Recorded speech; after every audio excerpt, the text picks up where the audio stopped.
So we're going to go into our first session area, which is tech and economic inclusion. And our first speaker, who needs very little introduction, is Angelica Ross. She is the founder and CEO of TransTech. She's doing incredible things, and she's actually one of my favorite speakers ever. So please welcome her to the stage. Thank you.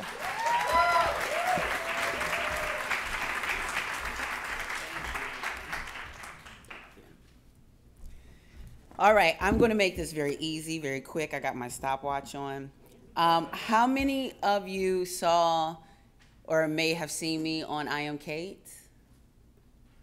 Oh, a lot of people probably aren't watching I Am Kate. Okay. No, I say that because, you know, yes, I appeared on I Am Kate, but there's sometimes this fallacy that visibility equals blank. Although I was visible and seen on I Am Kate, you know, Kate still hasn't written a check yet. So I'm still waiting on that one. But just saying that, no, just joking, but just saying that the simple thing is when we talk about trans women of color, a lot of times we are undervalued, we're underestimated. And basically, as my appearance on I Am Kate, you heard about me maybe talk about sex work that many trans women of color have to go through. And for me, that was maybe 15 years ago and has been a part of my journey in getting to where I am. But as the LA Times wrote, and that I wound up a sex worker, I actually wound up a CEO of TransTech Social Enterprises. And a lot of what I'm experiencing, the challenges of what I'm experiencing doing so, is trying to put this diversity and finding jobs for trans people, where what we're seeing is there's starting to be some funding for trans causes, but those who have led the way for a long time, LGBT organizations, mostly led by gay, cis, white men, who have worked in HIV and done an awesome job in that, are now looking for their next business venture, and that is trans services. And unfortunately, TransTech's looking for money, but it's going to them. It's going to the organizations that are tokenizing members of our community and that are creating what I like to call Band-Aids. Because a lot of government funding and things like that are tied to outcomes and metrics. And people keep asking me, how many people have been through your program? But what I'm offering is not a Band-Aid. It's not a temporary situation. What I'm offering is space and time. We need time.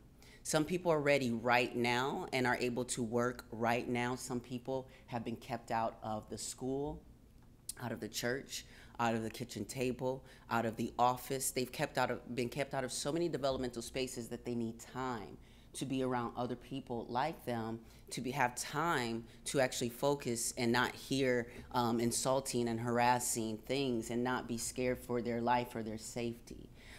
So what TransTech Social is doing is basically offering something that is more than a Band-Aid solution. We're looking for people. We found out that many trans women of color especially had a lot of challenges and barriers. And so when you do a typical program that says, here's a 3-week training, 6-week training, 12-week training, and when you finish this 12 weeks, you're going to have X, Y, and Z, or you're going to now be employable.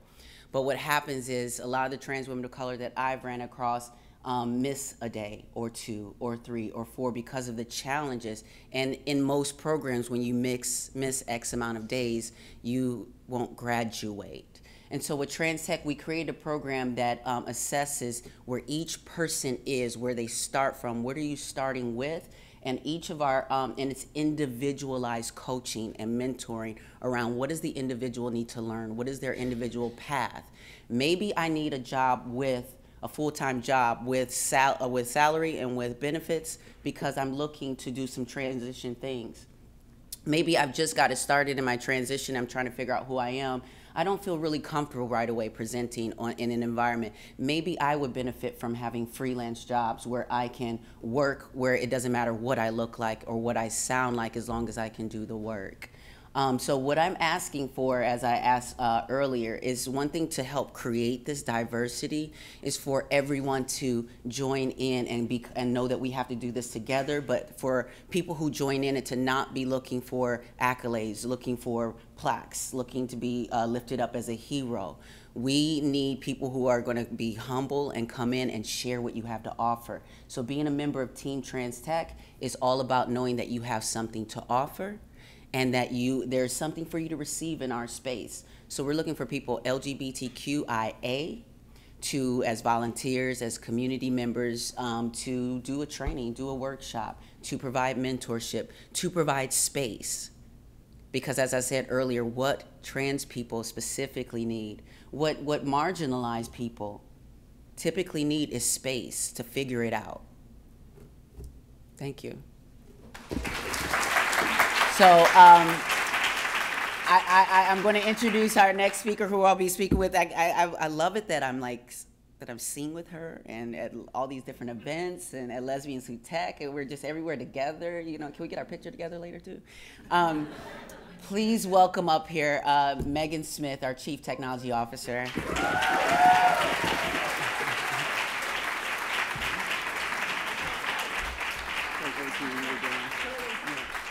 Hey people, it's so great to see you guys. We wanted to start with Angelica because I think amongst and in our community, the trans community faces some of the greatest challenges for inclusion and economic inclusion.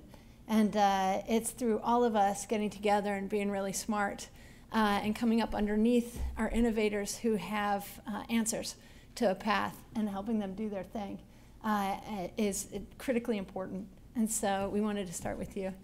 It's great to be back with you guys a year later. A year ago, I did not work here. So it's been a really interesting journey. And I got to give the commencement at MIT this year. And what I was saying to them, that it's really important to go between two different things as techies, right? One is to be with our people who are kind of the innovators, techies, you know, show up at Burning Man and TEDx and, in Silicon Valley and Boston and Austin and those places where we push the envelope. And together, you know, when we're in a pack with crazy ideas and we invent and innovate and take it to a whole other level. But there's also really critically important places to show up where you're more rare.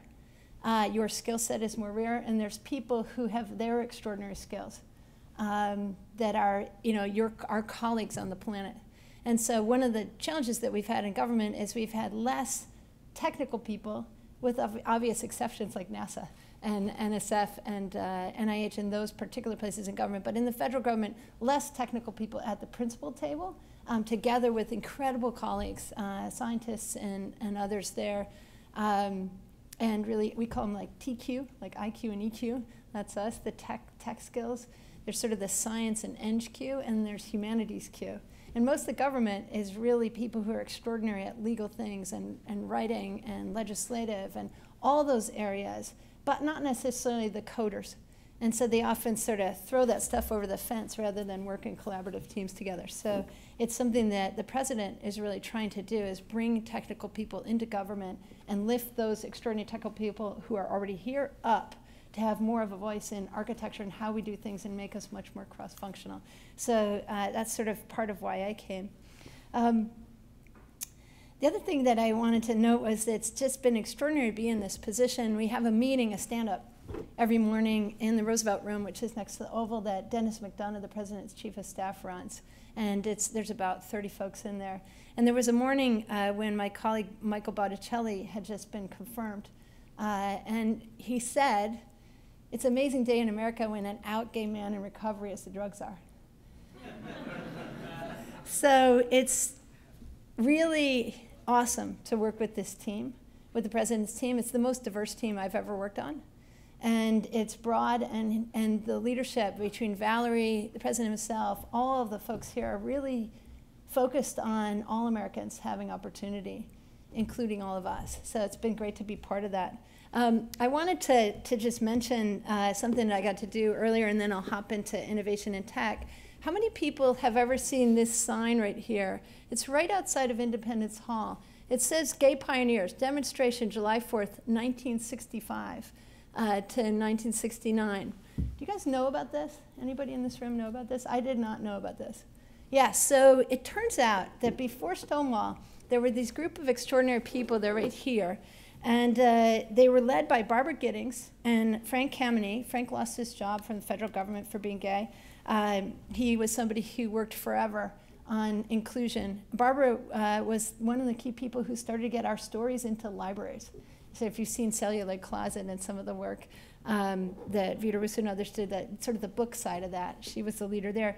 They're considered the mother and father of the LGBT rights movement, and I really didn't know enough about their story, but this year was the 50th anniversary of this moment, where their strategy was to dress as professionals and show up and picket, just like all of the different people had at the Liberty Bell. And they chose the Liberty Bell because not only our founders are associated with it, but the suffrage movement, abolition movement, all the major movements have used the Liberty Bell.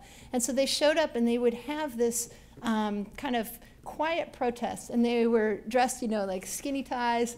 They looked awesome. And people reenacted this year on July 4th. And it was just really extraordinary to see 40 people who had the courage to show up. And their goal was to be visually existing. People would see them. We just talked about visibility. And that they were known to be employable was actually one of their goals, to try to get included in society. So I just wanted to honor them today. And the fact that we're talking about this, and it was great to hear folks are here from Intel and HP and some of our bigger tech companies, because my colleague Tom Riley, who founded Planet Out, that I ran for a long time, it's an early LGBT Web 1.0 company, he was working with Michelangelo Signorelli, who wrote a book about the closet. And he wrote about 3 areas, here in DC in the political closet, New York in the media closet, and LA in sort of the Hollywood closet. And Tom convinced him to write an addendum at the end of the book, and it was called The Silicon Solution. And it was about tech and how tech was kind of changing the game, whether it was early on with AT&T and IBM and others who really took on and championed inclusivity in the workplace and what has become Out and Equal and digital queers and other pieces like that. And so it's great to see those companies continuing. And I know that Intel right now has a goal to be equal to the American population percentage-wise in their workforce by 2020, and they're actually on track. And it's just extraordinary hiring across the company, and of course their commitment, I think $300 million to work on that, which is exciting. So just some quick things from us. Hillary's here. Where are you, Hillary? Hillary Hartley. I saw her walking in. She's around. She'll be here later. We'll talk more about digital government, but we are busy bringing people, and I don't know if you guys have seen the president on the cover of Fast Company, but he's not usually there, so it's great to see him. But it says President Obama's stealth startup. So this group of people, there's about 130, 140 folks that we already have here from Amazon, Facebook, Twitter, Dropbox, and all the top companies who have come to serve in this government. We haven't had a position for the techies, and senior position. We've sort of buried people in teams. So we're changing that. The president is changing that. And so the United States Digital Service, which you'll hear more about, is all about that. How can we have kind of much better advanced websites and tech on behalf of the American people? If we can make Amazon, Facebook, and Twitter, why can't we make great stuff from the IRS and for the veterans and that? So that's going on. Yes. And the work has 2 parts. One is bringing people who've architected and built this stuff. And I just had this visual for you guys that I'm going to show you really fast. Things are moving so quickly. This is the timestamp between when IBM, Microsoft, Google, Amazon, Facebook, Pinterest, and how fast companies are disrupted before somebody comes that has a product in their space, even though, of course, they continue. So things are moving fast, and our government colleagues need us to show up and help them. And those who are already here need us to help lift them up and get their voices heard more. Also, a lot of work on open data. So the president's opened 130,000 data sets since he started, so a lot of work that we can continue to do on top of that. And then digital data-driven. So DJ Patel is here. He's the new U.S. Chief Data Scientist from LinkedIn and others. So getting our data science moving. So lots there. We'll talk more about that. What I wanted to show is just a quick slideshow of some of the things we've been up to. This was last Tuesday, the first ever White House Demo Day. One of our challenges is that venture capital money, so we've always had amazing entrepreneurs in America from every part of the country, men and women, all ages, all races. Everybody's been inventing and innovating and creating, but not everybody gets access to the growth capital into the ecosystem that is the envy of the world. here in our country. And so we want to make sure that's happening. So we were able to get over 40 venture capital firms to sign up to a commitment to really expand their work. About 4 cities get most of the venture money. Only less than 3% of companies led by women get venture money. Less than 1% people who are African American get to be founders who are venture backed. So we got to change that as a country. And the good news is all the stats. Not only is it fair, but it's incredibly profitable. First Round Capital just did some research on their companies. 300 companies across 10 years. They found that if they had a women founder in the team, it was 63% more effective as a company, more lucrative, and just a better company. And in all their top companies, they fund Uber, Square, Warby Pincus. Their top companies, all of them have women in the management team. Same stats are coming for people of color. So lots of work here. We did our first ever tech meetup in this room, and the idea was to take the tech meetup folks, the top 40 or 50 organizers from all the different states, and put them together with people who are innovating and bridging. So whether it's somebody like Rec to Tech in Baltimore, where the kids are getting exposed to makerspaces in impoverished communities, or Red Hook, where the makerspace is right next to a public housing unit. And so they're going over and getting the kids and say, come on over here. You are the new digital ambassadors. We're going to pay you, knock on doors, and Wi-Fi your neighborhood. And so they're going in and out of the houses and bringing people into the digital world. So tons of innovators that we can bridge with. Tech Hire, do you guys know Tech Hire? It's an idea that there's 5 million jobs open, 500,000 are in tech. They pay 50% more than the average American salary. Why is supply and demand not working? Our companies are starving. So we noticed that there were employers who were getting it done to hire not only a 4-year degree, a 2-year degree, but being able to look at a resume that was from a code boot camp and hire those folks. So we've workshopped those people together and expanded them working with each other so all the employers could do that. We work with the boot camp folks to make sure they're in different cities, work with all the municipal leadership and workforce development folks to get them to notice this job option and start moving their ecosystem, and then of course meetups and others in the cities. We got 21 cities in, and last week we announced 10 more.